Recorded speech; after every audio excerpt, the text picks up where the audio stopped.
जय श्री कृष्ण। नमस्कार। श्रीमद् भगवद गीता के अध्ययन की श्रृंखला में 9वें अध्याय राज विद्या राजगुह्य योग के आज के सत्र में सभी स्वाध्यायियों का स्वागत एवं अभिवादन ओंकार के नाद के साथ प्रार्थना करेंगे।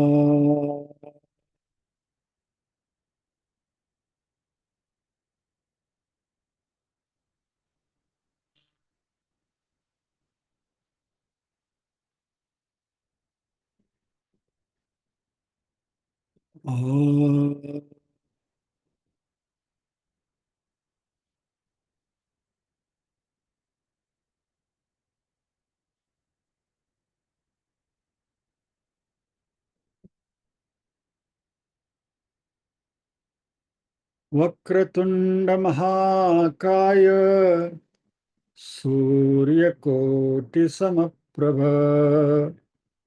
निर्विघ्नं कुरु मे देव सर्वकार्येषु सर्वदा।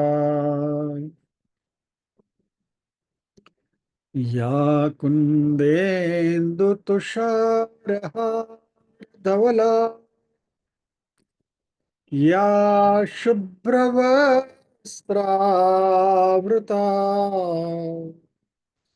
या वीणावरदण्डमण्डितकरा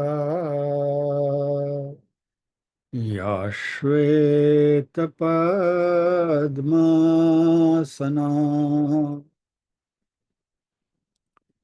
या ब्रह्माच्युतशङ्कर प्रभृतिभिर्देवैः सदा वन्दिता सा मां पातु सरस्वती भगवती निःशेषजाड्यापहा। वसुदेवसुतं देवं कंसचाणूरमर्दनं देवकी परमानन्दं कृष्णं वन्दे जगद्गुरुम्। ॐ सहना भवतु सहनौ भुनक्तु सह वीर्यं करवावहै तेजस्विनावधीतमस्तु मा विद्विषावहै। ॐ शान्ति शान्ति शान्तिः। यत्र योगेश्वर कृष्णो यत्र पार्थो धनुर्धरः तत्र श्रीर्विजयो भूतिर्ध्रुवा नीतिर्मतिर्मम।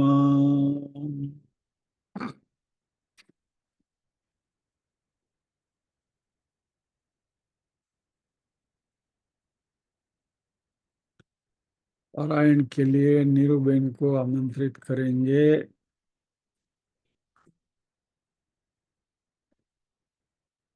नीरूबेन चौंजिया।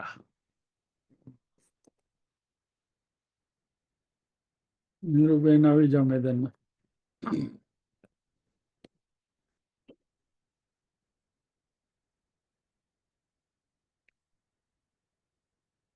ओम श्री परमात्मने नमः।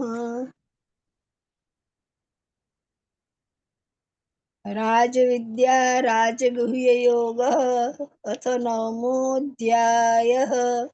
श्री भगवानुवाच इदं तु ते गुह्यतमं प्रवक्ष्याम्यनसूयवे ज्ञानं विज्ञानसहितं यज्ञात्वा मोक्षसे शुभात्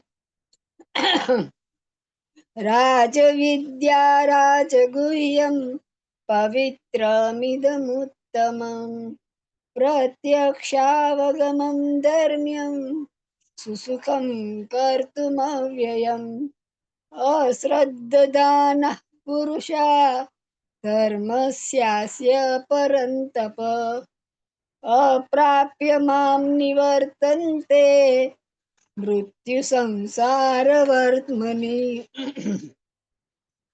मया ततमिदं सर्वं जगदव्यक्तमूर्तिना मत्स्थानि सर्वभूतानि न चाहं तेष्वस्थितः न च मत्स्थानि भूतानि पश्य मे योगमैश्वरम् भूतभृन्न च भूतस्थो ममात्मा भूतभावनः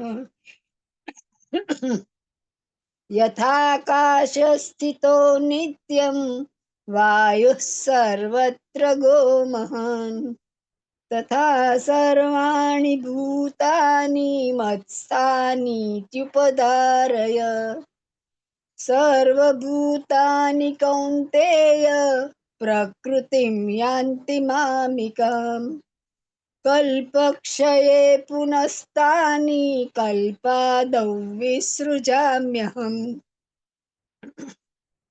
प्रकृतिं स्वामवष्टभ्य विसृजामि पुनः पुनः भूतग्राममिमं कृत्स्नमवशं प्रकृतेर्वशात् न च मां तानि कर्माणि निबध्नन्ति धनञ्जय उदासीनवदासीन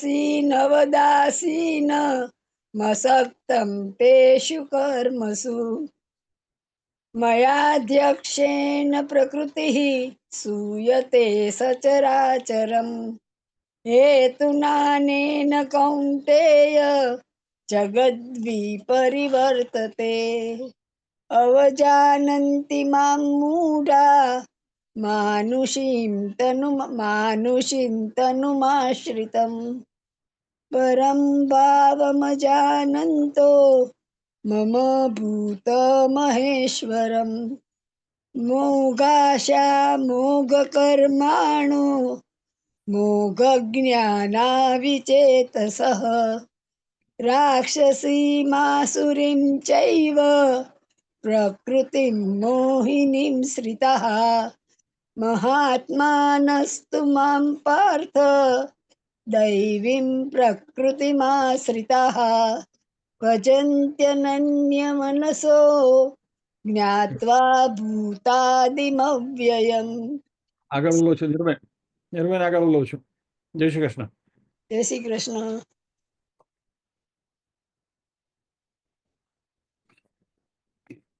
સતતં કીર્તયન્તો મામ યતંતશ્ચ દૃઢવ્રતાઃ નમસ્યन्तશ્ચ મામ ભક્ત્યા નિત્યયુક્તા ઉપાસતે જ્ઞાનયજ્ઞેન ચાપ્યન્યે યજન્તો મામુપાસતે એકત્વેન પૃથક્ત્વેન બહુધા વિશ્વતો મુખમ અહમ કર્તુરહમ યજ્ઞ સ્વધાહમહમૌષધમ મંત્રોહમહમેવાજ્ય મહમગ્નિરહમ હુતમ પિતાહમસ્ય જગતો માતા ધાતા પિતામહઃ વેદ્યમ પવિત્રમોંકાર વૃક્ષામ યજુરેવ ચ ગતિર્ભર્તા પ્રભુ સાક્ષી નિવાસશરણં સુહૃત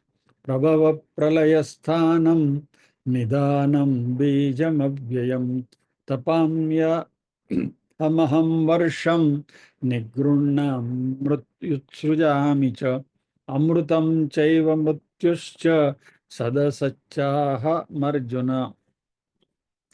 त्रैविद्या मां सोमपापूतपापा यज्ञैरिष्ट्वा स्वर्गतिं प्रार्थयन्ते ते पुण्यमासाद्य सुरेन्द्रलोक मश्नन्ति दिव्यान् दिवि देव भोगान् ते तं भुक्त्वा स्वर्गलोकं विशालं क्षीणे पुण्ये मर्त्यलोकं विशन्ति एवं त्रैधर्ममनुप्रपन्ना गतागतं कामकामा लभन्ते अनन्याश्चिन्तयन्तु मां ये जना पर्युपासते तेषां नित्याभियुक्तानां योगक्षेमं वहाम्यहम् येऽप्यन्यदेवता भक्ता यजन्ते श्रद्धयान्विताः तेऽपि मामेव कौन्तेय यजन्त्य विधिपूर्वकम् अहं हि सर्वयज्ञानां भोक्ता च प्रभुरेव च न तु मामभिजानन्ति तत्त्वेनात्तश्च ते यान्ति देववृता देवान् पितॄन् यान्ति पितृव्रताः भूतानि यान्ति भूतेज्या यान्ति मद्याजिनोऽपि माम् पत्रं पुष्पं फलं तोयं यो मे भक्त्या प्रयच्छति तदहं भक्त्युपहृतम् अश्नामि प्रयतात्मनः Excuse me.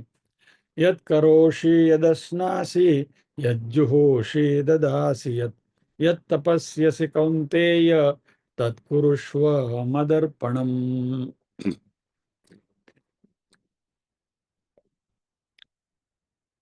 श्लोक इस श्लोक के ऊपर हमने चर्चा करी थी।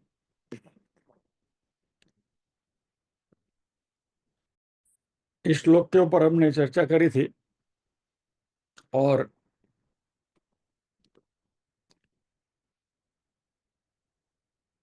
कंक्लूजन नहीं किया था कि अगले सत्र में अगला श्लोक करेंगे कि इसको। तो आज थोड़ा रिवीजन करने का इरादा है।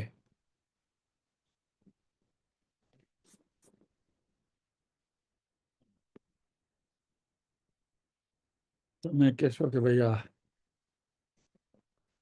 મોણ નાખવાની પણ કઈ હદ હોય ને। अभी आदत हो गई, करे क्या।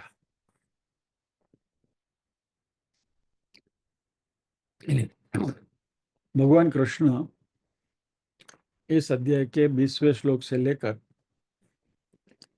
29वें श्लोक तक सकाम भक्ति और निष्काम भक्ति के बारे में बात कर रहे हैं।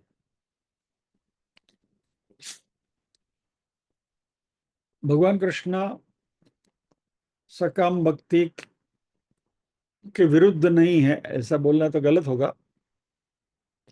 यानी भगवान ने सकाम भक्ति के बारे में कुछ उसको निम्न कक्षा की है कि ऐसा कुछ बताने का उनका इरादा भी नहीं है। सकाम भक्ति निषिद्ध कर्म नहीं है। सकाम भक्ति से हमारी अधोगति नहीं होती, ये बात समझ लें। लेकिन सकाम भक्ति से हमारी आध्यात्मिक प्रगति में बाधा आ सकती है। यानी सकाम भक्ति हमें नीचे नहीं, यानी अध्यात्म के मार्ग में वापस नीचे नहीं खींचेंगी, लेकिन वो हमें अध्यात्म की एक ही सतह पर रखेगी। It will make us stagnate, it will bring stagnation. देखते हैं कैसे। हमारे जो कर्म है वो 3 प्रकार के होते हैं, सात्विक, राजसिक और तामसिक। सात्विक कर्म ऐसे हैं कि जो हमारी आध्यात्मिक उन्नति करते हैं।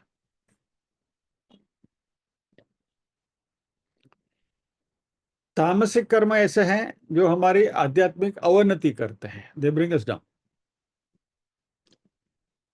तो सात्विक ऊपर ले जाती है, तामसिक नीचे ले जाती है। और राजसी कर्म ऐसे हैं कि जो न तो हमें ऊपर ले जाएंगे न तो हमारी अवनति करेंगे। उन्नति भी नहीं, अवनति भी नहीं, जहां है वहां खड़े रहो, स्टैग्नेशन। और इससे क्या होगा कि हमें भौतिक लाभ मिलते रहेंगे। So we will remain connected with the materialistic objects. तो भौतिकता के साथ हमारा लगाव बना रहेगा, और सकाम भक्ति के द्वारा भी हम भौतिक लाभ पाने की ही इच्छा रखते हैं ज्यादातर। और ये सकाम भक्ति जो है वो राजसी भक्ति है, और क्योंकि वह हमें भौतिकता के साथ बनाए रखती है, इसलिए वह आध्यात्मिक उन्नति के लिए वो बाधा रूप है। क्योंकि आध्यात्मिक उन्नति में हमें भौतिकता से विरुद्ध जाना है, उससे ऊपर उठना है। तो भगवान कृष्ण ऐसा नहीं कहते हैं कि जो हमारे काम्य कर्म है सब हमें छोड़ देना चाहिए, क्योंकि हम बहुत सारी चीजें करते हैं सकाम भक्ति में, भगवान से मांगते भी हैं, बच्चों की शादी, बच्चों के एडमिशन, ये वो, प्रमोशन मिले, ये मिले, अच्छा घर मिले, वगैरह वगैरह, बहुत सारी चीजें हम मांगे, उसमें तो हम एक्सपर्ट हैं। तो पूजा विधि वगैरह करते हैं, कोई असाध्य रोग है तो उसको मिटाने के लिए कोई पूजा वगैरह हम करते हैं, बहुत कुछ करते हैं। तिरुपति जाके मुंडन कराने की बाधा रखते हैं। तो ऐसे काम्य कर्म बहुत सारे करते हैं।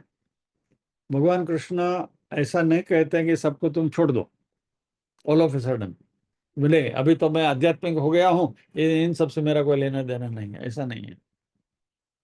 लेकिन साथ साथ ये बात भी हमें समझनी है कि धीरे धीरे धीरे धीरे ग्रेजुअली, शनै ही इससे हमें आगे बढ़ना है, इससे हमें मुक्त भी होना है। हम नेगेटिव कर्म या तो निषिद्ध कर्म जो है वो तो हम कभी करते ही नहीं। આપણે એમ તો બધા બોર્ડ આવ્યા છીએ એટલે ન કરવા જેવું, શાસ્ત્રોને जो नहीं कहा ये मत करो तो हम नहीं करते। शास्त्र ने कहा है कि सत्यम वद, लेकिन शास्त्र में ऐसा नहीं कहा है कि असत्यम माँ वद, सच बोलो ऐसा कहा है कि, लेकिन झूठ मत बोलो ऐसा नहीं कहा है। तो हम we take the convenient meaning path out of it ना, जो हमारे, सॉरी बहुत लाइटर विन में कह रहा हूं, लेकिन कहने का तात्पर्य क्या है कि लॉजिकली हम बहुत होशियार हैं, तो कोई ना कोई तर्क हमारे करने के कृत्य के लिए हम निकाल ही लेते हैं क्या। तो निषिद्ध कर्म तो हम करेंगे ही नहीं, पाप कर्म करेंगे नहीं। काम्य कर्म जो हम करते हैं, जो किसी इच्छा के साथ कुछ पाने की इच्छा, भौतिकता पाने के लिए जो भी काम्य कर्म हम करते हैं, इनको धीरे धीरे धीरे धीरे कम करते जाएं, ग्रेजुअल रिडक्शन। और ये काम्य कर्मों को निष्काम कर्म से या तो सात्विक कर्म से उनको सब्स्टिट्यूट करनी चाहिए। तो जो भी कर्म हम करते हैं भगवान के पास हम जरूर मांगेंगे, लेकिन भगवान के पास हम क्या, कोई भौतिक चीज नहीं मांगेंगे। प्रभु, ये कार्य, ये कृत्य, ये कर्म मैं कर रहा हूं या तो कर रही हूं, किस लिए? ज्ञान वैराग्य सिद्ध्यर्थम, ज्ञान प्राप्ति के लिए, चित्त शुद्ध्यर्थम, चित्त शुद्धि करने के लिए, शास्त्र विचारार्थम, शास्त्र का विचार करने के लिए, शास्त्र के बारे में अध्ययन करने के लिए, निधि ध्यासन प्राप्त्यर्थम, निधि ध्यासन करने के लिए, श्रवण मनन के बाद वाली स्टेप जो है वो, ज्ञान निष्ठा सिद्ध, ये संकल्प हम लेते हैं ना, सात्विक कर्मम अहम करिष्ये, शास्त्र अविस्मरणार्थम, शास्त्र की विस्मृति न हो जाए इसलिए इसमें भी हम एक्सपर्ट हैं। गत शनिवार के वर्ग में हमने क्या डिस्कस किया था वो छोड़ो, कल शुक्रवार की क्लास में भी क्या हमने चर्चा करी थी वो भी हम भूल गए हैं।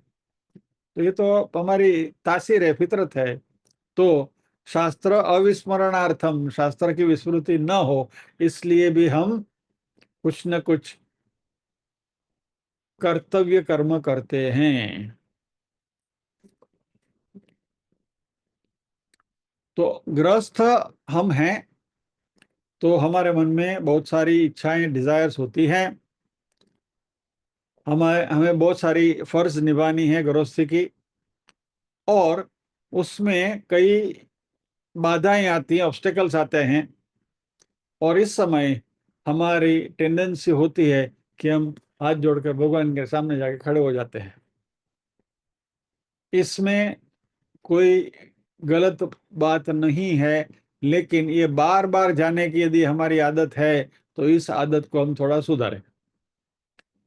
क्या कुछ भी हो गया, ए दौड़े हाथ में नारियल लेके मंदिर, हे प्रभु, ये उसकी फ्रीक्वेंसी कम हो जानी चाहिए। और फिर भी हमारी भक्ति चालू रहेगी, भगवान के पास हम जाएंगे लेकिन कुछ मांगेंगे नहीं, तो ऐसी भक्ति जो है निष्काम भक्ति बनेगी। निष्काम भक्ति में भी इच्छा है, लेकिन ये भौतिकता की कोई इच्छा नहीं है, मोक्ष प्राप्ति की इच्छा जरूर है। सो निष्काम भक्ति यानी भौतिक कामनाओं से मुक्त पाने की भक्ति। मटेरियलिस्टिक डिजायर कोई हमारे में नहीं है, लेकिन आध्यात्मिक इच्छाएं हैं जो हमें मोक्ष की ओर ले जाएगी। तो हमारी जो प्रार्थना भी जो होती हैं, वो भी, उसका भी स्वरूप बदल जाता है। क्या फॉर एग्जाम्पल, उपनिषद का ये शांति पाठ है, ओम भद्रं कर्णेभिः शृणुयाम देवा भद्रं पश्येमाक्षभिर्यजत्राः स्थिरैरङ्गैस्तुष्ट्वा देवहितं यदायुः। क्या हुआ प्रार्थना में हमने क्या करी? प्रेयर, भद्रम कर्णेभिः शृणुयाम देवा, कानों से हम भद्रम अच्छी बातों को सुने, भद्रम पश्येमा अक्षभिर यजत्राह, आंखों से हम अच्छा देखें, स्थिर ही अंग ही, स्थिर अंगों से, तुष्टवान संतुष्ट होकर, व्यशेम देवहितम यदायुहु, हमारा जो बाकी का जीवन जो है व्यशेम यानी कि उसको हम पसार करें, उसका हम यही करें। किस लिए? देवहितम, देवों के हित के लिए, यानी कि देवों की पूजा के लिए। यदायुहु, जितनी भी हमारी उम्र बची है उसमें हम ये करेंगे, यानी इसमें हमारी कोई वैयक्तिक कामना नहीं है। हम यदि धन की भी कामना करते हैं तो धन की कामना कोई हमारे वैयक्तिक सुख उपभोग के लिए नहीं है, लेकिन संसार की सुविधा के लिए, संसार की भलाई करने के लिए। बहुत लोग ये करते हैं, जो सेवाभावी संस्थाओं से लोग जो जुड़े हुए हैं, कई मेरे मित्र हैं, कहते भाई मुझे लोगों के सामने हाथ पसारने के लिए शर्म मैं महसूस नहीं करता हूं, क्योंकि मैं मेरे लिए नहीं मांगता हूं। अभी मैं जहाँ पढ़ रहा था वहाँ हमारे स्कूल की शताब्दी महोत्सव होने वाला है। GH स्कूल नहीं, यहाँ अस्मिता बेन गामनी स्कूल, GH तो થઈ ગયું। तो वहाँ भी अभी शताब्दी महोत्सव है, तो उसके लिए बिल्डिंग नया बनाना है, पुराना बिल्डिंग जर्जरित हो गया है तो नया बनाना है। तो जो हम जो ट्रस्टी मंडल के जो सदस्य हैं वो जा रहे हैं सब, सभी भूतपूर्व विद्यार्थियों के पास कि भाई कुछ दे दो। तो वो कहते हैं भाई हमें मांगने में कोई शर्म नहीं, क्योंकि हमारे लिए हम नहीं मांग रहे हैं। क्या संस्था के लिए मांग रहे हैं, कुछ समाज की भलाई के लिए कुछ मांग रहे हैं। तो ऐसी कामना क्षतिग्रस्त नहीं है, यह कामना वाजबी है, सात्विक है। तो मैं यदि धन की भी कामना करता हूँ वैयक्तिक तौर पे भी, तो पंच महायज्ञ की परिपूर्ति के लिए हमें धन चाहिए, तो धन वेलकम, हम लक्ष्मी पूजन करते ही हैं दिवाली के दिन।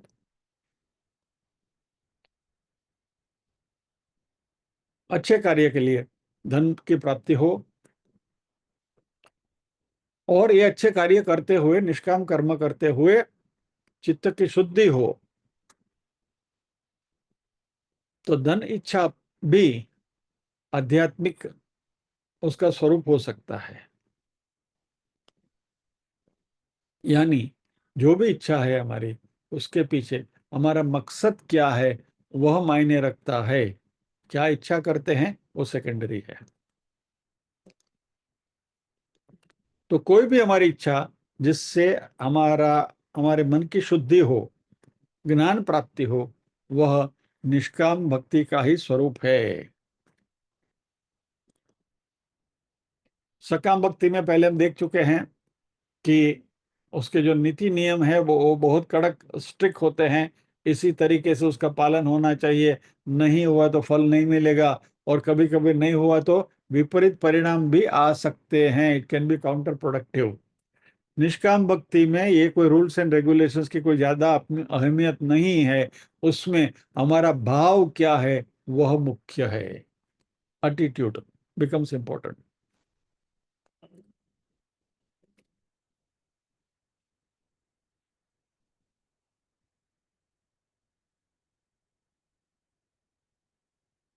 सो किस भाव से हम परमात्मा की भक्ति करते हैं, और उसी को एम्फेसाइज करने के लिए भगवान ने इसके अगले श्लोक में कहा था, पत्रम पुष्पम फलम तोयम यो मे भक्त्या प्रयच्छति।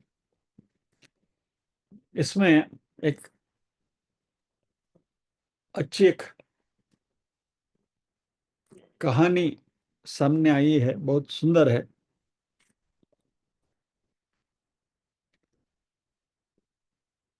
शिवानंद लहरी, हमने कुछ समय पहले इसका जिक्र किया था, आपको याद होगा, बराबर। उस शिवानंद लहरी का एक श्लोक बहुत अच्छा है, जो आज आपके साथ शेयर करने की इच्छा हुई है।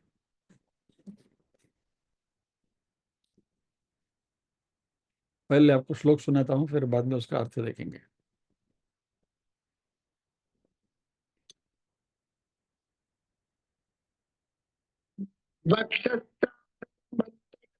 कठिना, सॉरी सॉरी सॉरी, 53वां श्लोक देखना है आप।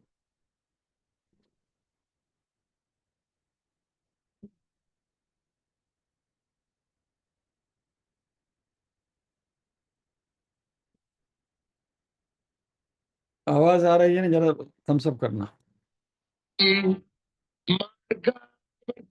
पादुका पशुपते अंगस्य कोक्षायते गंगोषां दिव्याभिषेकायते। नहीं आवाज आ रही है? ओके।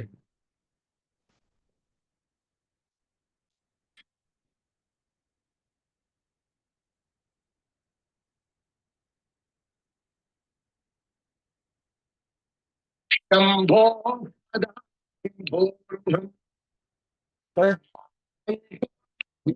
निज बीज,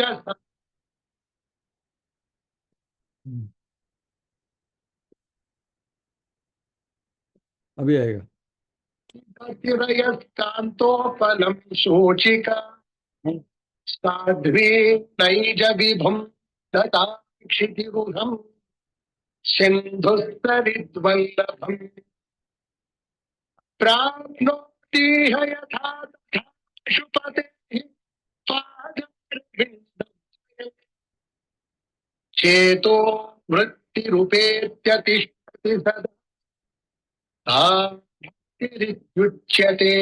इसमें भक्ति की व्याख्या करी गई है। Will not get into.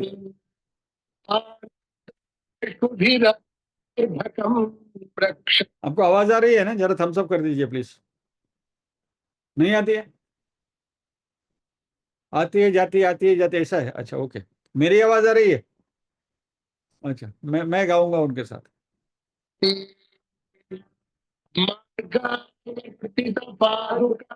पशुपते अंगस्य कोक्षायते गंडूषाभिषेचन पुररिपो दिव्याभिषेकायते किंचित् भक्षितम् शिक्षकवने नो यो भाव्यते भक्तिर्युक्त करोत्यहो वनचरो भक्ता सायते। बहुत सुंदर श्लोक है। इसके पीछे एक कहानी है, so I want to share that कहानी विथ यू। भक्ति क्या नहीं करती, यानी जो हम कहते हैं ना कि इसके पीछे हमारा इंटेंशन क्या है, वो महत्व का है। कहानी कुछ ऐसी है, तमिलनाडु की बात है। हमारे हरि जी नहीं है, नहीं तो खुश हो जाते थे ये कहानी सुनकर। नागन करके एक व्यक्ति था, जो वहाँ की जो ट्राइब थी, वो ट्राइबल चीफ था वहाँ का, जंगल एरिया का। और वो और उसकी पत्नी तत्थाथाई, उनकी कोई संतति नहीं थी, और बहुत समय से वो भगवान कार्तिक की पूजा करते थे और संतति की याचना करते थे। और फिर उनको एक पुत्र की प्राप्ति हुई। उसका नाम उन्होंने रखा थिन्नन। थिन्नन बड़ा होने लगा और बड़ा होकर एक बहुत बड़ा धनुर्धारी बना, became a very big reputed Archer उसकी इसमें टोली में। तो वह अपने साथ अपने साथियों को लेकर मृगया खेलने के लिए या तो हंटिंग के लिए जाता था, शिकार करने के लिए जाता था। और ऐसे एक शिकार की जब भी उसकी प्रक्रिया चल रही थी, उसमें वो थिन्नन अपने मित्रों से अलग हो गया, किसी वन्य पशु को चेस करते करते उसके पीछे पड़े हुए। और वो जंगल के कुछ बिल्कुल निर्जन इलाके में चला गया। और जब वो वापस अपना रास्ता ढूंढ के बाहर निकलने की कोशिश कर रहा था, इतने में रास्ते में उसको एक शिवालय दिखा, शिव जी का मंदिर। शिवालय को तो आपको मालूम है कि वो तो ऐसे कहीं भी होते हैं। और ये शिवालय, शिव जी का मंदिर, छोटा सा मंदिर था जिसमें मात्र शिव जी की लिंग थी। लेकिन वो परिसर जो था, शिवालय का जो ये परिसर था, बहुत नीट एंड क्लीन था, साफ सुथरा था।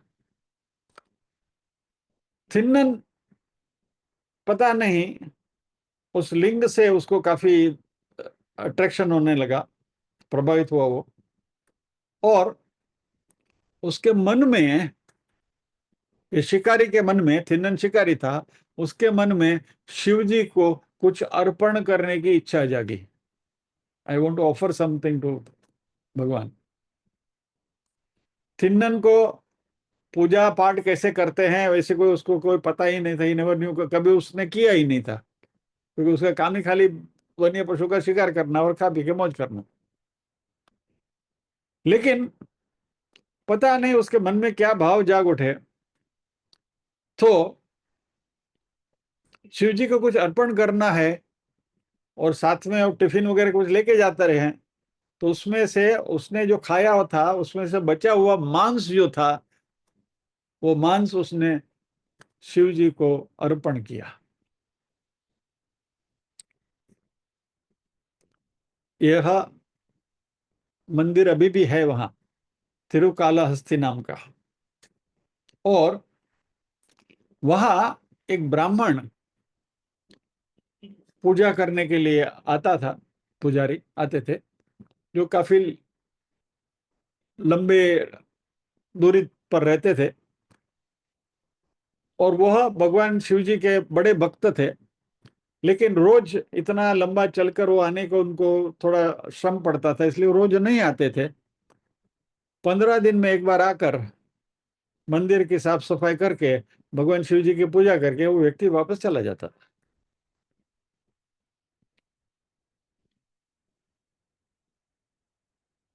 थिन्नन ने शिव जी को मांस का प्रसाद जब भी धराया, यानी मांस उस अर्पण किया बचा हुआ, दूसरे दिन वो ब्राह्मण पुजारी वहां आए और वो देखकर जरा उसको शॉक लगा, विचंबित हो गया कि ये क्या, यहाँ मांस कैसे आ गया।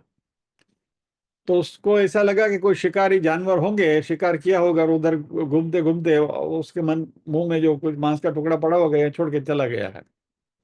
तो उसने मंदिर की सफाई करी, जल लेकर आया और कंप्लीट साफ सुथरा करके वो चला गया।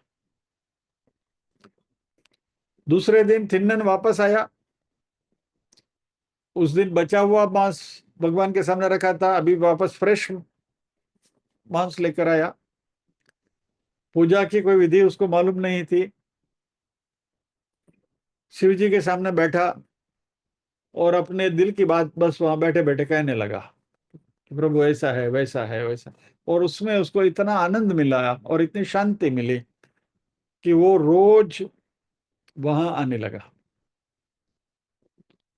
और अपने साथ जो भी रास्ते में जो भी वन्य पशु का शिकार किया होता है, उस वन्य पशु का शिकार किया हुआ पशु का मांस लेकर वो भगवान के सामने आता था। एक दिन रास्ते में उसको कुछ अच्छे फूल मिले, तो फूल लेकर आए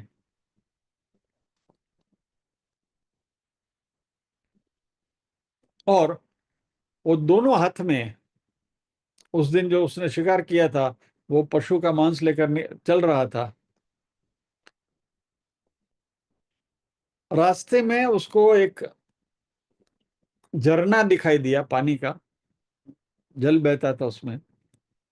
उसको लगा कि मैं शिव जी को स्नान कराऊं। तो फूल तो लिया ही था जो उसने अपने सर में रखा था, हाथ में, तो दोनों हाथ में पकड़ा हुआ था।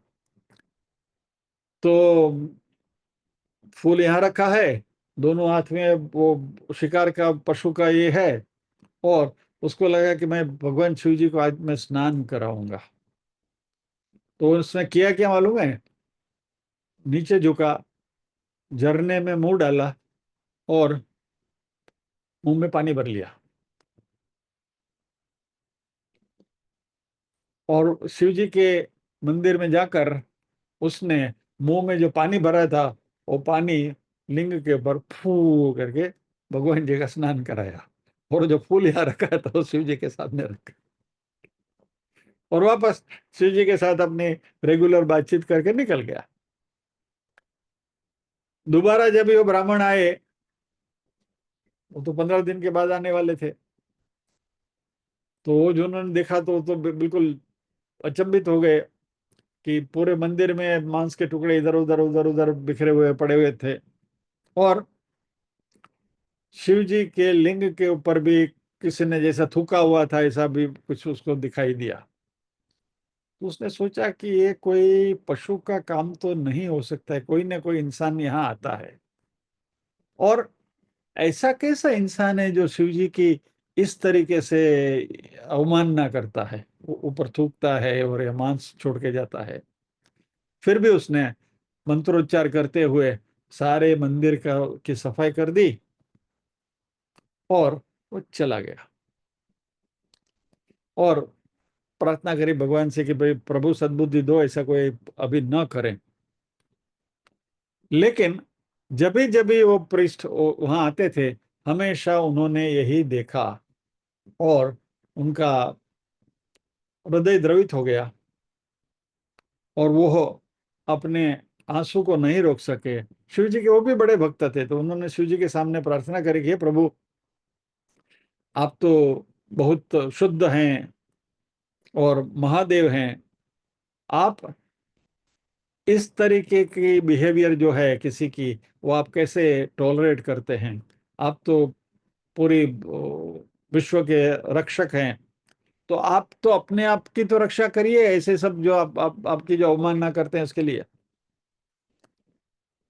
और शिव जी ब्राह्मण की जो हृदय से निकली हुई जो प्रार्थना थी उससे प्रभावित हुए और शिव जी ने कहा कि मेरे प्यारे भक्त, तुम जो कहते हो कि ये मेरी अवमानना हो रही है, यह एक्चुअली कोई मेरा दूसरा भक्त ये मेरी पूजा करके जाता है और उसको पूजा कैसे करना उसके कोई विधि विधान के बारे में पता नहीं है, लेकिन वह भी अपने दिल से मेरी पूजा करता है और मैं उसकी भक्ति से प्रसन्न हूं, इसलिए वो जो भी मेरे लिए लाता है मैं स्वीकार करता हूं। पत्रम पुष्पम फलम तो यम यो मे भक्त्या प्रयच्छति।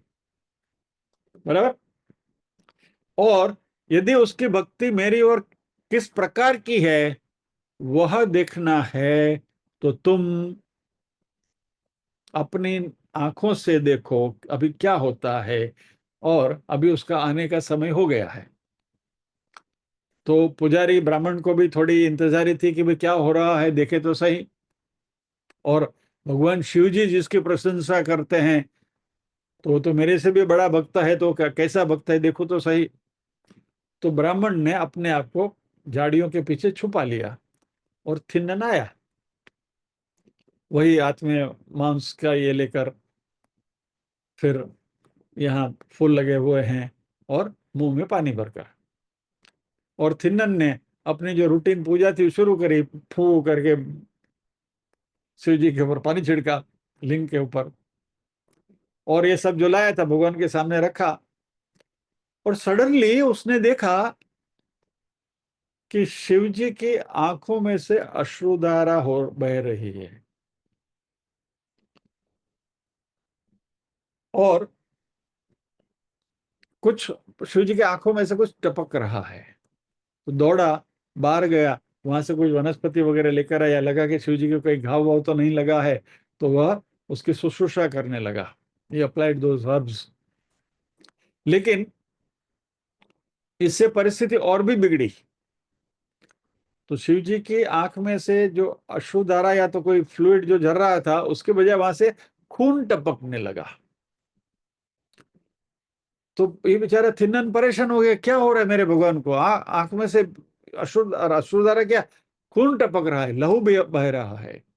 और होश बहुत परेशान हो गया। तो उसने सोचा कि शिव जी को मैं मेरी एक आंख अर्पण करके ही इनकी आंख में से ये जो खून बह रहा है उसको मैं रोक सकता हूं। तो उसने हाथ में छुरी चक्कू तो था ही, लिया, आंख निकाली और लिंग के ऊपर रखी। तो वहां से खून बहना बंद हो गया। तो थिन्नन को थोड़ी शांति हुई कि हाश, चल मेरे प्रभु की आंख में से अभी लहू नहीं बह रहा है। और वह खुशी से नाचने लगा। अभी उसने देखा कि भगवान की दूसरी आंख में से खून बहने लगा है। तो उसने सोचा चलो दूसरी आंख भी मैं भगवान को एक एक महीने लगा दी तो वहां बंद हो गया, अभी दूसरी में वहां लगाऊं तो ये भी बंद हो जाएगा। अभी देखिए,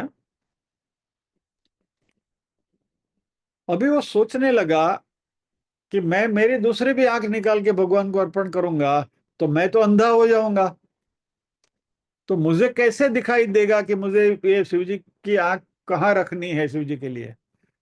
तो उसने अपना एक पैर उठाकर शिव जी की जो आंख में से खून बह रहा था वहां अपना पैर रखा उसने,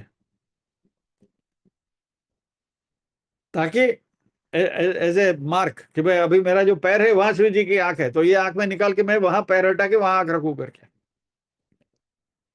और वो दूसरी आंख निकालने को जा रहा था।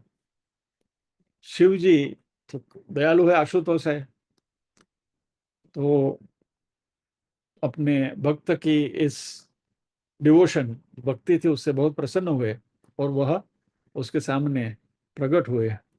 और थिन्नन की दृष्टि वापस मिली और भगवान के सामने नतमस्तक उसने प्रणाम किए। और जो पुजारी जो थे वो जो पीछे छुपकर खड़े थे वो भी वहां आ गए, उनको भी शिव जी के दर्शन हुए और शिव जी ने दोनों को आशीर्वाद दिए और उनकी भक्ति के लिए दोनों की प्रशंसा करी।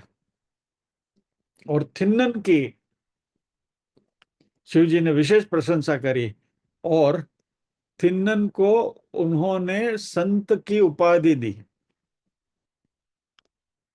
तमिलनाडु में संत को नयनार कहते हैं,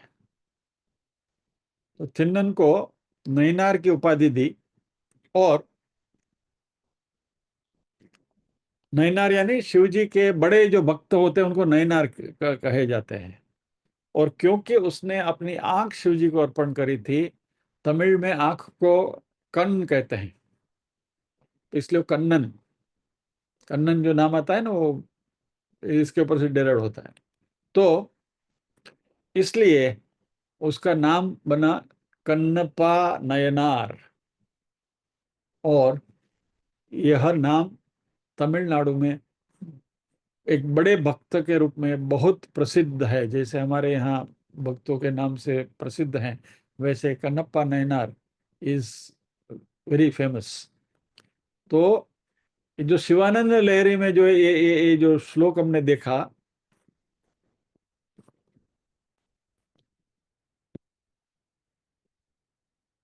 मार्गावर्तित पादुका पशुपते अंगस्य कुर्चायते, जिसने अपनी पादुका भगवान के ऊपर रखी, गंडूशाम्बु निचेशनम पुररिपो, मुंह में पानी भरकर दिव्याभिषेकायते, दिव्य अभिषेक जो करता है, किंचित भक्षित मांस शेष कबलम, भक्षण की वह मांस का जो शेष भाग है वो जो भगवान को देता है, नव्योपहार आए थे, नवीन उपहार भगवान को देते हैं। भक्ति किम न करत्य हो वनचरो, भक्ति क्या नहीं करती है। ऐसे जो वनचर, जो जंगल के रहवासी जो है, उसको भी भक्तावतम सायते। तो ये भक्ति है। यानी ये बेसिकली, ये पूरी बात लाने का मकसद ये है, पत्रम पुष्पम फलम तोयम यो में भक्त्या प्रयच्छति। आप भगवान को क्या अर्पण करते हैं? भगवान वस्तु को नहीं देखते हैं, भगवान उसके पीछे हमारा भाव क्या है, what is our attitude, that he seize.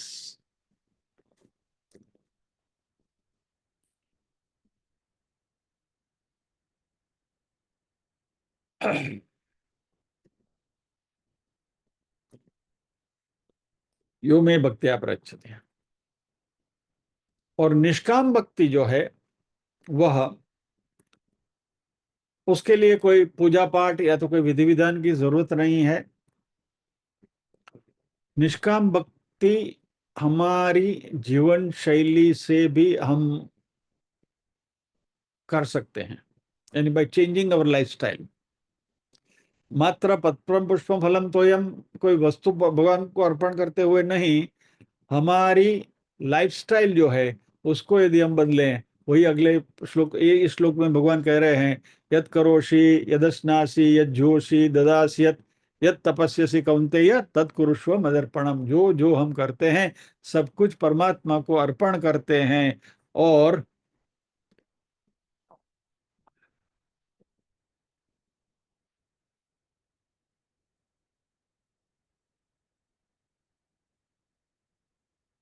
जो कर्म हम करते हैं वो इस निष्ठा से, इस भाव से करते हैं, तो वह कर्म जो है वो क्रिया बन जाती है।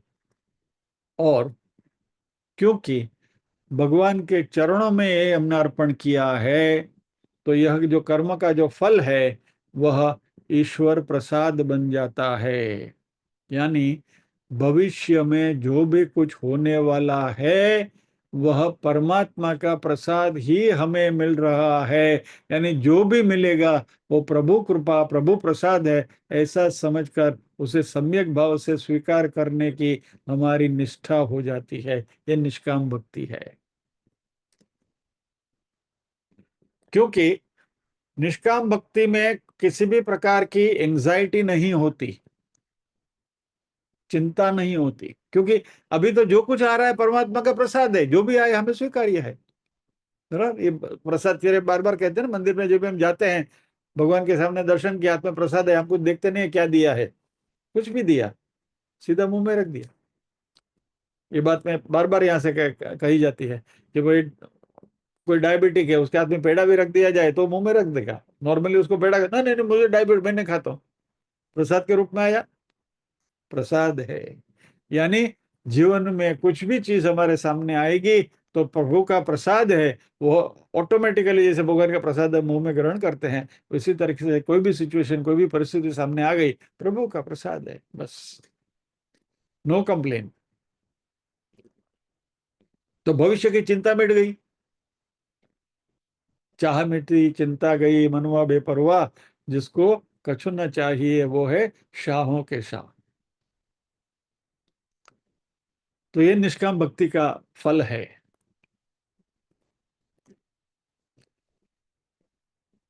तो सब कुछ यद करोषि यद जोहोषि वगैरह जो कुछ है वो ईश्वर अर्पण है, तो उसका जो कंसिक्वेंसेस है, उससे जो मिलने वाला है, वो ईश्वर का प्रसाद है। तो एज ए कर्ता, कर्ता के भाव से हम ईश्वर को अर्पण करते हैं, और भोक्ता के भाव से हम ईश्वर का प्रसाद ग्रहण करते हैं, और यह निष्काम भक्ति है। तो अर्पण भाव, ईश्वर अर्पण भाव एज ए कर्ता, और प्रसाद भाव एज ए भोक्ता। यह हम दूसरे तीसरे अध्याय में भी हमने पढ़ा है। योगस्थ कुरु कर्माणि संगम त्यक्त्वा धनंजय, दूसरा अध्याय 48वां श्लोक। समत्वम योग उच्यते, योग की डेफिनेशन भगवान ने इस श्लोक में करी है। फिर तीसरे अध्याय का तीसरा श्लोक भी है, मयि सर्वाणि कर्माणि संन्यस संन्यस्याध्यात्म चेतसा निराशीर निर्ममो भूत्वा युध्यस्व विगत ज्वरः। तो कर्मयोग की इस बात करते हुए भगवान ने ये बात हमें पहले भी बताई थी, यहाँ वापस उसको एम्फेसाइज किया जा रहा है। निष्काम भक्ति में ईश्वर अर्पण और ईश्वर का प्रसाद का भाव है। तो निष्काम कर्मयोग जो है वही निष्काम भक्ति है। यानी निष्काम भक्ति और निष्काम कर्मयोग, दे आर सिनोनिमस, दोनों के अर्थ मायने एक ही हैं। तो जब भी हम कुछ कार्य करते हैं तो कर्मयोग है, और जब भी हमारा ये भाव होता है तो वह निष्काम भक्ति हो जाता है। सो साधना दृष्टिया कर्मयोग, भावना दृष्टिया निष्काम भक्ति योग। और इसलिए कृष्ण कहते हैं तत्कुरुष्व मदर्पणम, ये ईश्वरार्पण की भावना है। और ये ईश्वर कहाँ है, यदि कोई पूछे कि भाई ईश्वर कहाँ है जिसको हमें अर्पण करना है, तो आप उसको काउंटर क्वेश्चन पूछिए, कोई ईश्वर कहाँ नहीं है। बराबर। स्वामी विवेकानंद जब भी अमेरिका गए थे, तो वहाँ कुछ यूनिवर्सिटीज में प्रवचन वगैरह करने को जाते थे, तो एक क्लासरूम में उनका प्रवचन रखा हुआ था। तो किसी शैतानी लड़के ने ब्लैक बोर्ड पर लिखा था, God is nowhere. Vivekananda ji गए और उन्होंने उसी वाक्य को नीचे दोबारा लिखा, God is now space here, और नोवेयर को नाउ हियर कर दिया। God is nowhere, God is now here. तो कोई पूछे कि परमात्मा कहाँ है, तो बोलो परमात्मा कहाँ नहीं है। तो ईश्वर सर्वभूतानां हृद्देशे तिष्ठति अर्जुन। तो ये निष्काम भक्ति के लिए हमें किसी मंदिर जाने की जरूरत नहीं है, किसी पाठ पूजा विधिवत करने की जरूरत नहीं है, पंचोपचार पूजा, षोडोपचार पूजा वगैरह आपको नहीं आती है तो चलेगा। मात्र परमात्मा का स्मरण और हमारे मन में जो भाव है, वह भाव, वो बालक की निर्दोषता, जो जिसके बारे में कई बार यहाँ जिक्र हो चुका है कि एक बच्चा हमेशा मंदिर में जाकर ABCD बोलता था, A to Z बोल कर आता था। पुजारी ने उससे कहा कि बेटा मैं तुमको कुछ श्लोक सिखाता हूँ। तो बोला, पुजारी जी मेरी उम्र श्लोक सीखने की नहीं है, मुझे कुछ आता भी नहीं, नहीं बोल सकूंगा। मुझे ABCD आती है, भगवान के सामने बोलता हूँ। पुजारी बोलता है लेकिन मैं तुझे कुछ, मतलब वो ठीक है, लेकिन मुझे ABCD बोलना आता है, भगवान को उसमें से अच्छी प्रेयर बनाने को आता है, वो बना लेंगे। He knows how to make the best prayer out of my ABCD। तो ये मन का भाव है, ये निर्दोष भाव से यदि हम भगवान का यजन करें तो मोक्ष के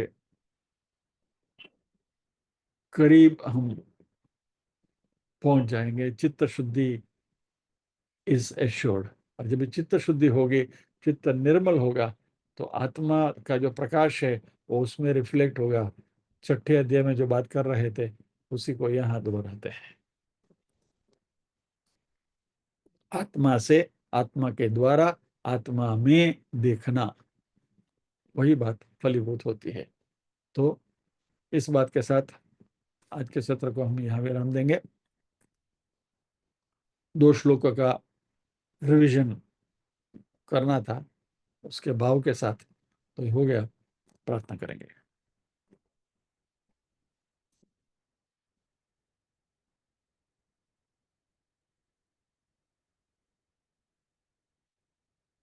ओम असतो मा सद्गमय, तमसो मा ज्योतिर्गमय, मृत्योर्मा अमृतंगमय।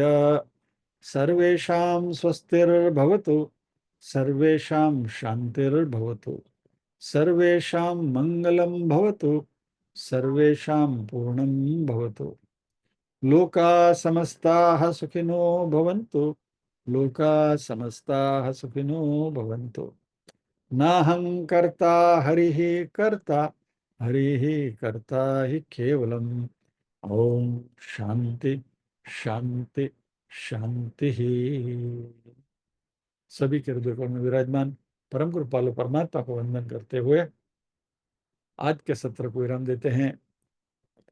अगले शनिवार फिर मिलेंगे अगले श्लोक के साथ। आज पारायण में नीरूबेन को बीच में से रोकना पड़ा था मुझे, क्योंकि मुझे ऐसा लगा कि उनको कुछ श्रम हो रहा है, इसलिए बहन को मैंने कहा कि मैं आई कैरी ओवर। तो क्षमा। जय श्री कृष्ण। नमस्कार।